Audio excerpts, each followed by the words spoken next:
trainers! My name is Rosemary Kelley, and I'm one of the video game championship casters, and maybe like you, a little bit newer to the trading card game. One of my good friends and fellow casters, Kenny Wisdom, taught me this really cool deck to help me sharpen my deck building skills, and I can't wait to share it all with you. This is the crossover you never knew you wanted.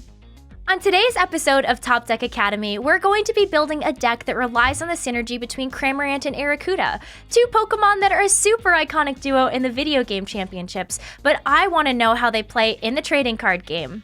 If you're a brand new player, I don't recommend starting here, but I do recommend that you go take a look at the How to Play videos on tcg.pokemon.com/howtoplay. These are a great way for you to get started if you're brand new to the trading card game. Today we're going to be talking about how the deck works, why it works, and some of its main strengths and weaknesses. By the end of this video, you should feel confident taking this deck for a spin on the TCG online ladder, and you will have learned some fundamental TCG concepts along the way. This deck relies on the combination of Cramorant and Arrokuda. Taking a look at the namesake of both of these cards, you'll see that they work great together. Arrokuda's first attack, Flock, allows you to search your deck for more Arrokuda and put them directly onto your bench. Once your bench is full of Arrokuda, Cramorant's continuous Gulp Missile attack can do a whopping 240 damage.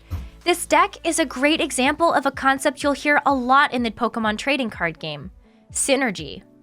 When building a deck, it's important to ensure the cards you're using all work well together to form one cohesive plan of attack. You won't always have such built-in synergy like with Cramorant and Arrokuda, but you always want to make sure that each card in your deck has a specific purpose and helps you to execute your deck's plans. Apart from Cramorant and Arrokuda, we also run a small number of other Pokemon.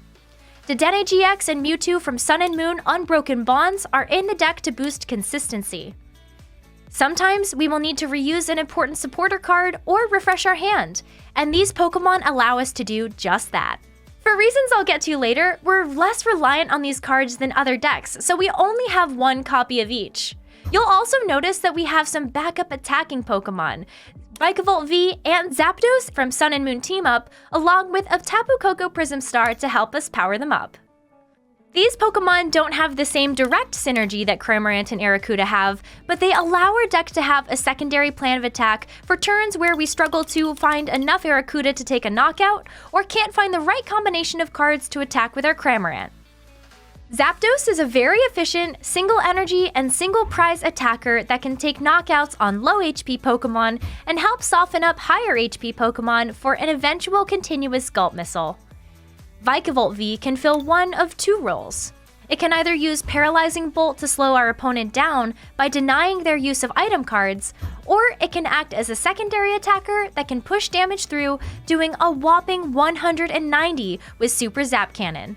You won't necessarily use these backup attackers every game, but even the most synergistic and combination-oriented decks want to make sure they have a backup plan.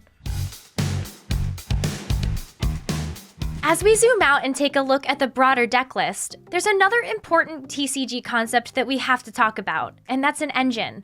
If you've been around the TCG long enough, you've probably heard the term engine thrown around, but the definition of it isn't entirely clear. In short, an engine refers to how your deck functions. For instance, some popular decks in the standard format right now use the Welder engine, or the Tag Call engine. For this deck, we are relying on the very popular Jirachi engine. Jirachi from the Team Up expansion is a very powerful card, and this deck relies on its Stellar Wish ability to find important trainer cards throughout the game, to ensure you can keep filling your bench with Arrokuda and keep attacking with Cramorant. Most of the time, you'll be relying on Jirachi to find cards like Nessa from Vivid Voltage and Familiar Bell from Sword and Shield Darkness Ablaze, both of which will help you reclaim your Arrokuda after you've discarded them with Continuous Gulp Missile. Another great upside of Jirachi is that it allows us to play only 2 copies of each of these cards.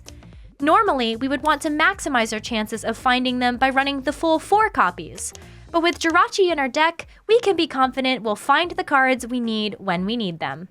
Rounding out the rest of our trainer cards in the deck, we have the usual suite of Professor's Research, Marnie, Quick Ball, Pokemon Communication, and Scoop Up Net, which serve to boost our consistency and make sure we are executing our game plan as often as possible.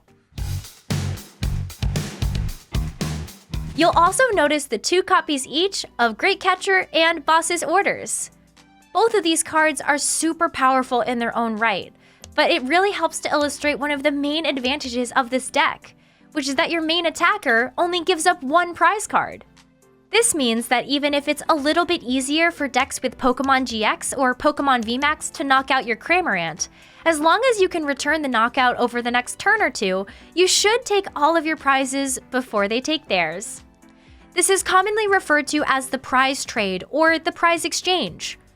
Great Catcher and Boss's Orders are amazing at helping you do this. You can take quick knockouts on your opponent's benched Pokemon, such as Dedenne GX or Crobat V, to win the prize race and therefore the game, without having to attack into giant tag team Pokemon GX that might be too big to knock out in one hit. The final note about this deck list, and yet another advantage of Cramorant being a single prize attacker, is we get access to Twin Energy. This is extremely important, and it means that you can pay for continuous Gulp Missile, which costs 2 energy, with a single energy attachment. We play the full 4 copies of Twin Energy alongside 4 basic Lightning to ensure we can attack with our Lightning-type backup attackers Vikavolt V and Zapdos. Thanks for tuning in to this episode of Top Deck Academy. In this episode, we learned that all decks should be synergistic and have a game plan, but also have a backup plan in case things go awry. We learned what an engine was and how the Jirachi engine helps this deck succeed, especially in a long game where every card matters. Lastly, we learned by using single prize attackers, we can manipulate the prize exchange to win games against decks that have bigger, more resilient Pokemon. I've personally been having a ton of fun playing this deck that Kenny Wisdom built. Are you gonna try it out for yourself?